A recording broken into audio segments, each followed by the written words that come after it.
The movie opens with a TV documentary featuring Chef Auguste Gusteau, the youngest chef in France to receive a 5-star rating and owner of the best restaurant in Paris. He's also the author of a best-selling cookbook that proudly bears his mantra, anyone can cook. A rat named Remy begins talking about his life in monologue fashion. Remy states that he has enhanced senses of both taste and smell, which makes him very meticulous about what he eats. Remy's brother Emile is impressed by this talent, but their father Django, who leads the rats colony, could care less, until Remy reveals that he can recognize the scent of rat poison in or near food. Django puts Remy to work sniffing and testing food for the rest of the clan. Remy is not happy about the rats having to steal food from the garbage. He would prefer to go to the kitchen and take the fresh samples. But Django, who hates and fears humans, forbids Remy, and all other members of the clan, to interact with them.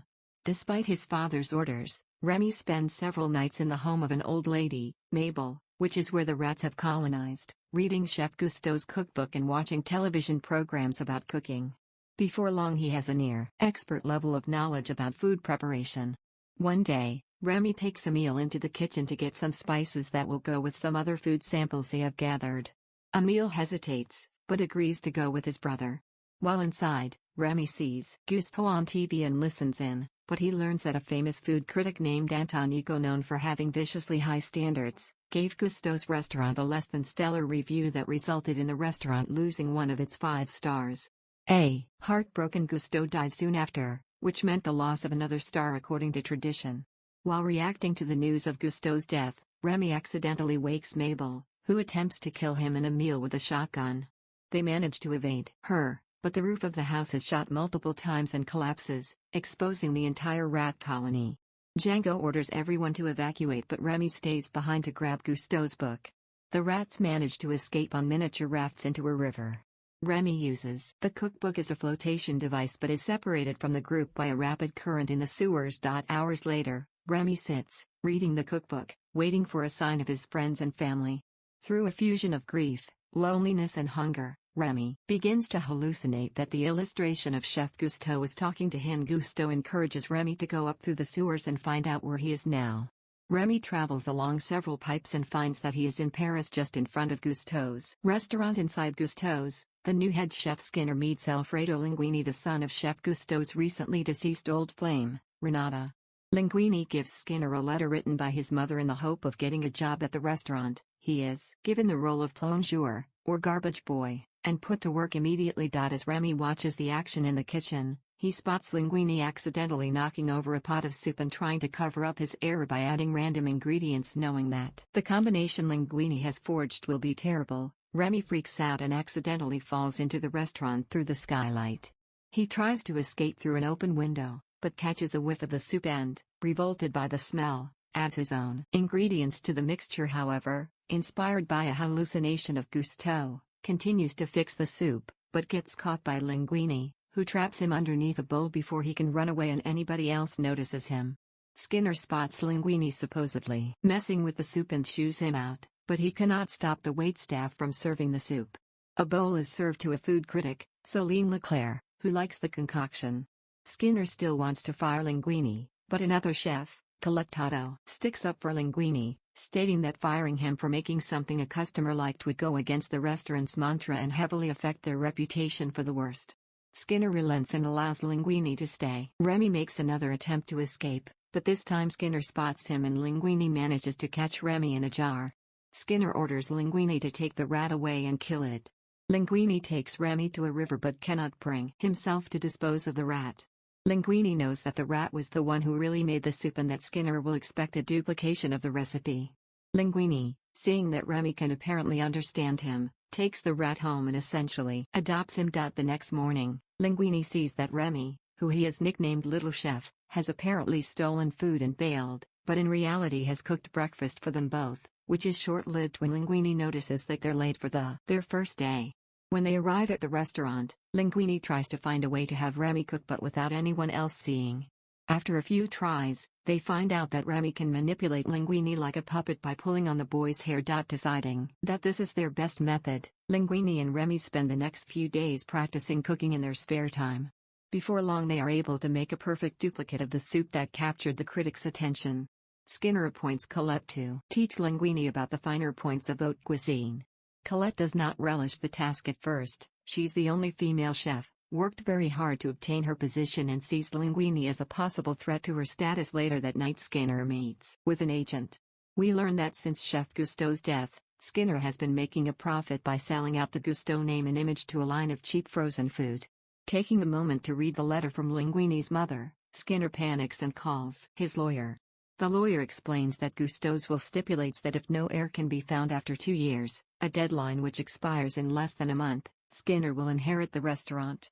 Apparently the letter from Linguini's mother states that Linguini is Gusteau's son, and should be the rightful heir. Skinner refuses to believe it while the lawyer suggests doing a DNA test as well as a background check. Colette begins training Linguini, with Remy also paying rapt attention about the fine art of cooking, and a rapport develops between the two. One night, a group of guests, sick of ordering Linguini's soup time and time again, asks the head waiter Mustafa about what is new. The staff panics, but Skinner decides to have Linguini prepare an old Gusteau-style recipe for sweetbreads. Skinner knows that Gusteau considered that recipe a disaster and hopes that it will be Linguini's downfall. Colette begins to follow the recipe, but Linguini, under Remy's manipulations, alters it severely, which angers her. But a few minutes later, Mustafa bursts in and declares that the customers love the new concoction and there are several more orders for it. The other chefs toast Linguini's success later that evening. Skinner, knowing about Remy, brings Linguini into his office and pulls out a bottle of rare 61 Chateau Latour in an attempt to get Linguini to talk about his secrets, but gets nowhere. Meanwhile, Remy, resting outside, spots a mysterious figure in the garbage pails. He is stunned to find that it is his brother Emile. Overjoyed, Remy runs inside to steal some ingredients to fix food for his brother. Afterwards, Emile brings Remy to the new colony. Django is overjoyed to find his second son alive, but grows furious when Remy says he wants to leave the colony and return to Linguini. Remy lets slip that he's observed humans and has found that they're not as bad as Django made them out to be, but Django, in an attempt to change his mind, brings Remy to a storefront that specializes in rat killing, stating his belief that humans and rats must always be enemies. Remy, however, feels differently. He leaves the colony and goes back to Linguini the next morning. Remy finds Linguini still at the restaurant, exhausted from spending overnight cleaning. He notices Colette pulling in and attempts to hide Linguini's drowsiness with a pair of sunglasses. Colette, annoyed at Linguini for seemingly using her advice to impress and get in closer with Skinner, mistakes his fatigue for snobbishness and slaps him. She confesses to a now awake and startled Linguini that she thought he was not like the other chefs and had romantic feelings for him, and leaves in a huff. In an attempt to apologize, Linguini tries to confess his secret to Colette, but Remy, desperate to remain hidden, forces Linguini forward so that he ends up kissing Colette.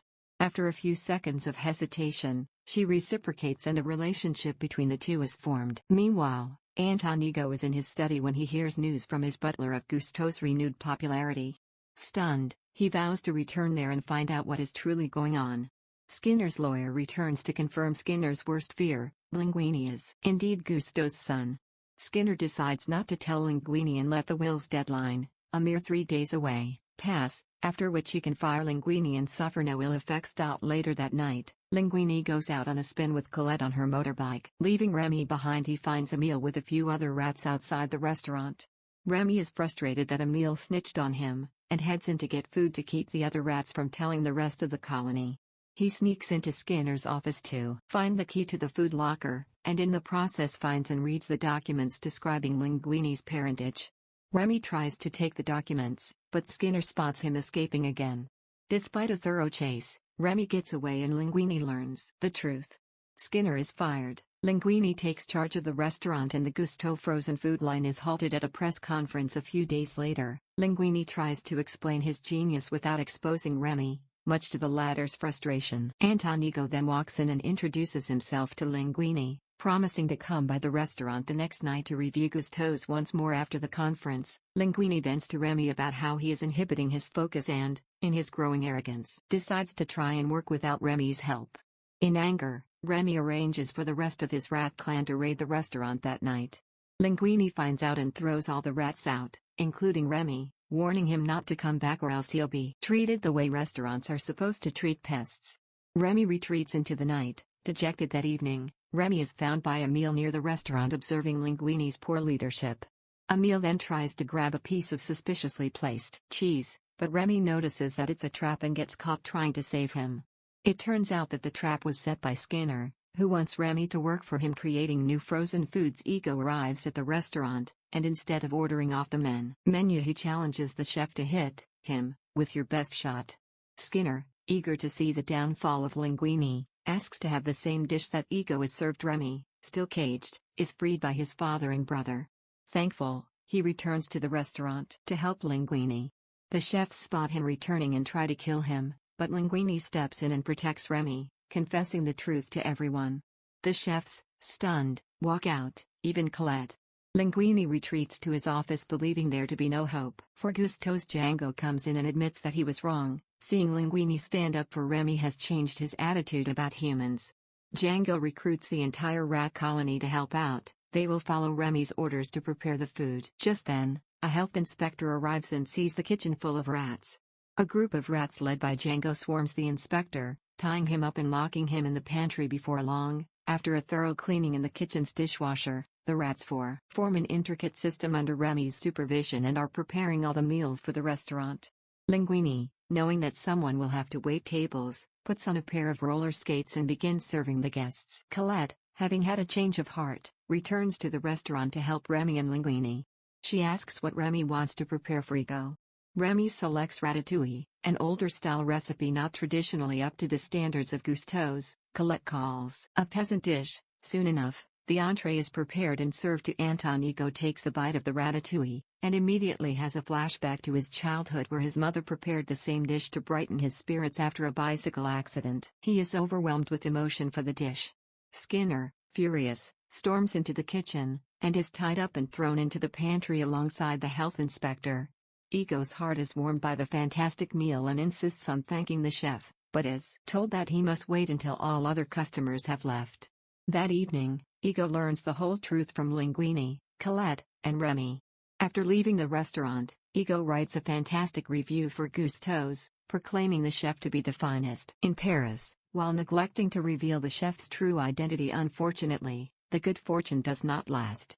The health inspector and Skinner are eventually freed, and word gets out about the inner workings of the kitchen, which leads to Gusteau's being shut down. Ego loses his job and a great deal of credibility for promoting a rat-infested restaurant. Remy, telling this story to his family and a few friends, states that Ego is now working as a small business investor. It seems that Ego, along with Colette, Linguini and Remy, has opened a bistro named La Ratatouille where humans and rats, in a hidden, separate chamber, are both welcome, and Gusteau's legacy lives on. Thank you for watching. Like and subscribe for more videos like this.